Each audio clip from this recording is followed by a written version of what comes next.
You might have some people who need more resilient skills, but also some who need more development skills.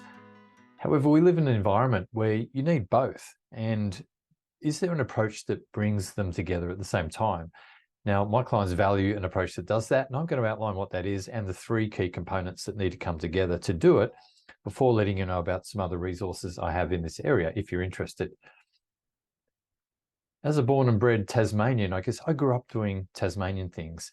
Now, if you're not from Australia, Tasmania is the little island state that sits below Australia. It's surrounded by water. It's not very big. And historically, people have made fun of Tasmanians. They say things like, hey, mate, where's your other head? Or they say, give us a six-fingered handshake. Or they imply that our families are, how do I say, very well connected. Mind you, when I flick back through my family photo album, I find photos like this, which maybe implies they're on the right track. And I'm related to all these people and they seem to like their guns. But growing up in Hobart was pretty good. And with my white leather tie in tow, I headed to Sydney to, I guess, expand and start my professional career working in an insurance company. And I think about the rate of change back then compared to the rate of change today. And it almost feels like what changed in a year back then changes in a day right now. And that pace of change is absolutely brutal. And I think all organizations, and I'm sure including yours, are feeling that pace of change.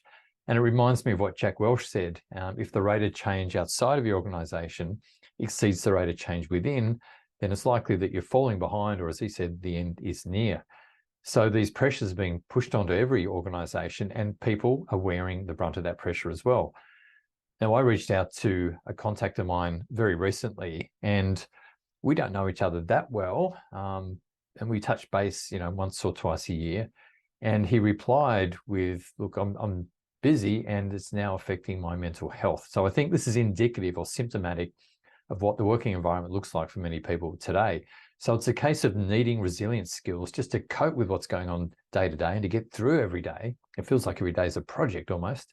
And at the same time, need growth skills to help take both ourselves, our teams, and our organization forward in the direction it wants to go in, and to implement the strategies that need to be put in place.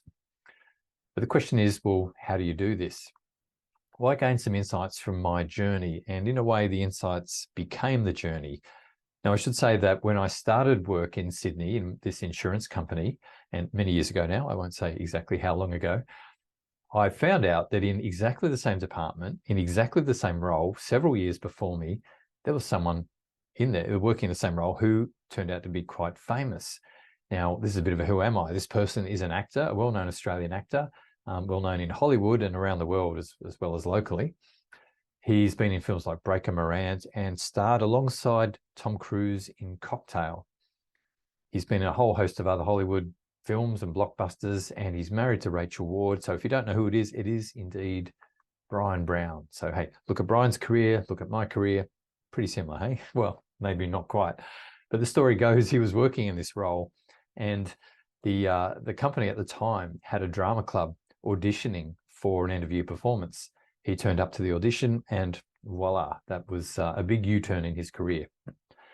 Now, that's a pretty unusual story. Not many people make those U-turns and actually survive and really succeed in performance and arts sectors, but he's one who did it. And it does show the benefit of seeking out new experiences and putting yourself outside your comfort zone. But for me personally, I worked in insurance for 2 years. Then I worked in the investment industry for 17 years.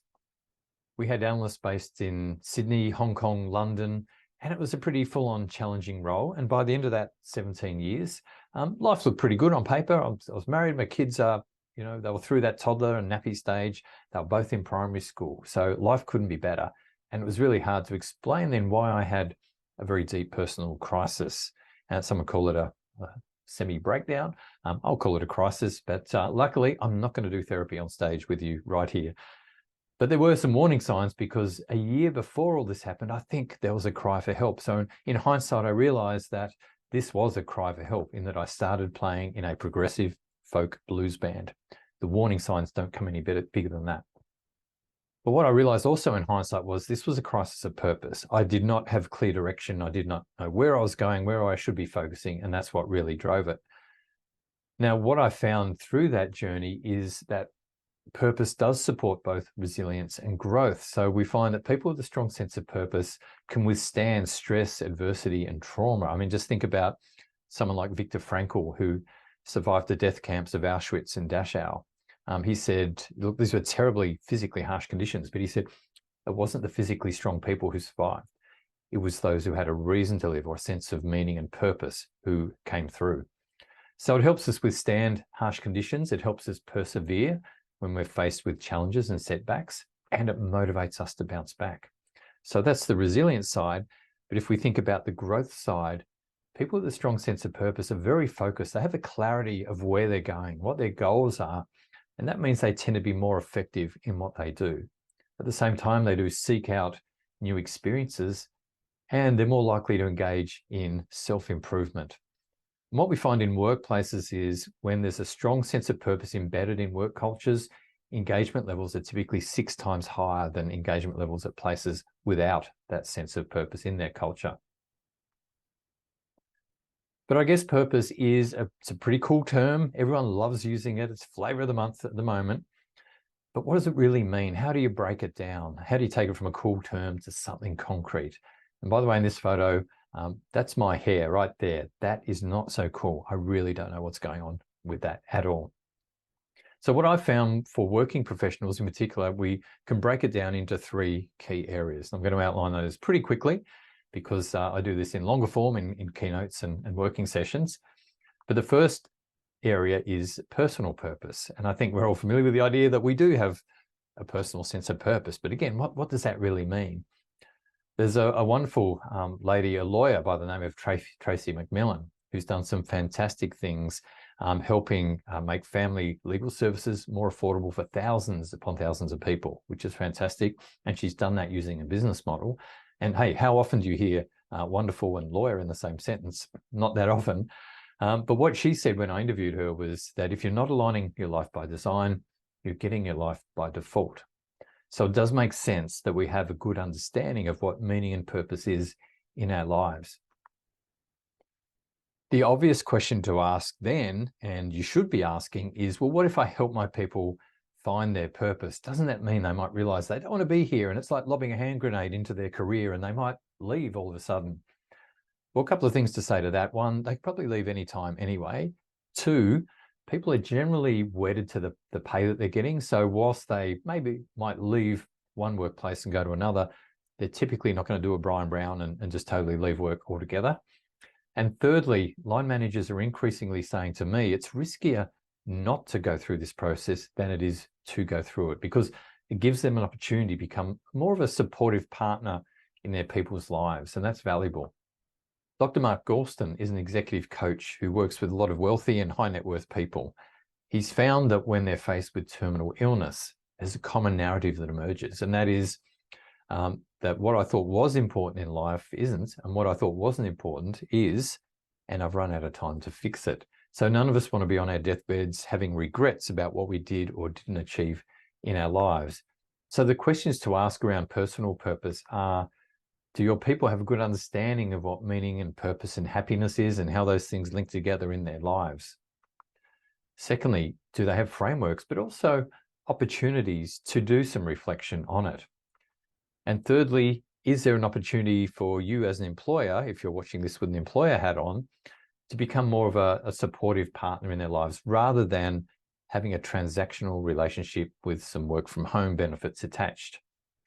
And by the way, if you want to get more into personal purpose and the way it plays out in people's careers and lives, I've got a podcast called The Purpose Edge, which has a whole host of a real diversity of guests on there. And I think you'll find that interesting.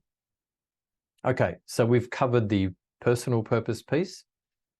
Now let's move on to the next piece of the puzzle, which is about business or organizational purpose. And I've got to say, up until a few years ago, it was perceived as something very light and fluffy and cloudy, and whereas the reality today is it's becoming really serious and it's perceived as a real driver of commercial returns and performance in business. How is that so? Well, I had an Olympic moment along the way in my career. So after I left my corporate role, I was looking at the works of Professor Michael Porter from Harvard Business School and Mark Kramer, who were talking about just that, how putting purpose in the center of an organization does drive performance, competitive advantage, and profitability. And I found this to be great because up until then, most people thought about purpose as being the occasional volunteering day or some giving or some community sponsorships, but it's really much more than that. So I did some blogging on this topic, and hey, my Olympic moment was while I was watching the London Olympics in 2012, sitting on a beanbag. Professor Michael Porter retweeted my article to his 40,000 followers, which was awesome because at the time I had less than 100. So that was my Olympic moment. And then I ended up writing a book a few years later called Connecting Profit with Purpose, which is a real catalogue of case studies of what this really looks like and how it works in practice. The company AIA has a purpose statement of, and by the way, this is a life insurance company in Australia, purpose of helping customers live healthier, longer, and better lives. And one way this manifests in the core of their business is that they noticed that mental health claims were rising quite rapidly. Therefore, they wanted to help their customers with preventative tools. Funnily enough, there was some barriers in the form of legislation that didn't allow them to do what they really needed or wanted to do. So they worked with authorities and jurisdictions. They got that legislation changed and therefore have been able to go in and help customers. And there's been real upticks in the health and well-being of their customer base as a result. So that's a great result for customers. It's also, on the commercial side, lowering claims and the severity of claims. So there's a classic win-win there. But just think how energized it would be as an employee working in a company like that when you can see that connection in the work you do every day. You can see that connection between what you're doing and the purpose of your organization and the benefits for customers and your community or society more broadly. That is really powerful. So the questions to ask when it comes to business purpose include, is your purpose statement well crafted and inspiring? So that's the first part of it, but more importantly, are you actually doing it and implementing it? Is it energizing your people like it is for AIA employees, for example? And thirdly, maybe there are great stories out there that can be told. And I'm not talking about telling them in a PR sense to the whole world and putting a spin on them. I'm talking about telling them internally, so everyone understands what that purpose looks like in the core of business. If you want to learn more about this, I've got a weekly podcast. They're about 10-minute episodes every week, and it's called Business Purpose Trends. So please look that one up. Okay, so now we've done the personal piece, we've done the business purpose piece. What's the bit that's left? Well, it's where these two overlap, and I call it work purpose. It's what employees and people do in their everyday lives, in their everyday roles. So what's that all about? On the 5th of January 1975 in Hobart, a boat called the Lake Illawarra knocked down 2 pylons of the Tasman Bridge and resulted in, I guess, quite a disaster for the town. 12 people died, 7 were on the boat, and 5 were in cars that just sort of went off the edge. That is terrifying, but look, how would you feel if you're in one of those cars teetering on the edge as well? And this was our broken connection. It took 2.5 years to rebuild the bridge. And what we find is there's often a broken connection between people feeling purpose in their everyday work and their company's purpose statement. So only 30% typically feel that connection, which is a challenge, but it's also a huge opportunity. And we can invest in our people and help them create narratives that link what they're trying to achieve in their personal life with what your organization is trying to achieve. Creating narratives to help link those things together is really powerful as well. This is a photo of my father's parents who, when they came out to Australia in the 1950s from England, they started a corner shop in a suburb of Hobart called Battery Point. It's a really high-priced suburb now, close to the city, but it was rough as guts and dangerous back then. But when you're running a small business like that, you're up close and personal with your customers every day and your suppliers, and you can see the benefits that you're creating in your community. But when organizations get bigger and more layered, sometimes we're not always front and center with those impacts. So creating these narratives really, really helps. Questions to ask around this area are, does purpose feel real to your people's everyday work? I talk to many companies who have great purpose statements, but they're not actually embedding it and pushing it down. And are people understanding how their team contributes to that overall business purpose or organizational goal? And finally, can narratives help in making that connection? So these are questions that I often put out there when I'm talking to clients that I work with. If we summarize it, yes, it's about personal purpose. It's about understanding and implementing the business purpose, but in the middle, creating the narrative and creating the connection between those two. And if we can do these two things together, that is hard coding resilience and growth into our people and into our working lives. It is powerful. Every Easter, we used to go to a block of land at a place called Saltwater River in Tasmania. If you've been to Tassie, it's near Port Arthur. Just there's a reference point for you. And these were wonderful times. And all our cousins on my mother's side of the family used to go there, and being Tasmanian, that's a lot of cousins, I guess, given that most people imply we're all related. But I remember catching fish, flathead, and having them for dinner. I remember having campfires, creating damper, which is like a bread on a stick. And then when it's cooked, you put butter and raspberry jam in there, and it's absolutely beautiful. But I also remember it for my sister sitting on a nest of jack jumpers. And that wasn't a great experience for her, because jack jumpers, even though they're smaller than bull ants, they have a much bigger bite, much worse than wasps, I would say as well. That did not end that well. But I guess we never know what's just around the corner in our own lives, whether it's risks or opportunities. And when we look around our workplaces and in our own lives, we don't know what's going on in everyone's life, nor do we have the right to. But we can equip our people with better tools and supports so that they understand what purpose is in their work and their life, and we can link that through to our organization. And that really is building that resilience and growth at an individual, but also team and organizational level as well. If you want to know more about this, I've got a download here, which is called 11 Ways to Unlock the True Potential of Your Leaders and Teams with Purpose. There's 11 slides here, plus a couple on each end, and it goes into some methods you can use for unlocking that potential and how purpose works and how you do it in practice. So the first three I'll list here. The first slide talks about purpose fluency. So very much talking about the things that we're going through right now. Do your people really understand purpose in a more granular sense? Let's get beyond the conceptual piece and understand how it actually works. What's that relationship between meaning, purpose, and happiness? And how can we help bring that to life? So that's purpose fluency. Strategy and team offsite sessions. Quite often I've worked with companies in both running a day and also keynoting within the day, but helping to tie that whole day together. So the purpose of the day is clear, and also quite often it's tying what's going on in the day to the purpose of their organization. So working very closely with clients on making those linkages. And thirdly, purpose exploration workshops. So this is going at a more individual level, just to flesh out what purpose is in careers and lives, and then starting to make some of those linkages, especially around, well, what's the role that work plays in fulfilling purpose? That's often an overlooked piece, and I think it's something that's an easy gain and an easy win. And most people, they kind of sort of know it, but they haven't quite realized it, and that's powerful for you. So they're the first three. There's another 8 examples or ideas in this pack, which I think you'll find useful. There's the QR code again, and I'll leave it up there for a few moments just so you have a chance to download it. But it's been great having this opportunity just to introduce the topic, and looking forward to 2024 and how you might be going about developing resilience and growth in your leaders and teams, because these are crazy times and very fast moving times we live in. We don't know what's just around the corner. So I think we need both these skills at the same time.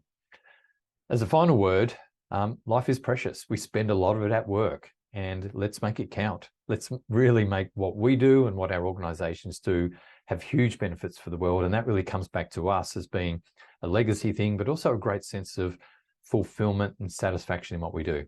You can always find me, phil@philpreston.com.au, or look on my website, philpreston.com.au. And hopefully you've had a chance to download the resource there that you can avail yourself of. Thanks for tuning in, and bye for now.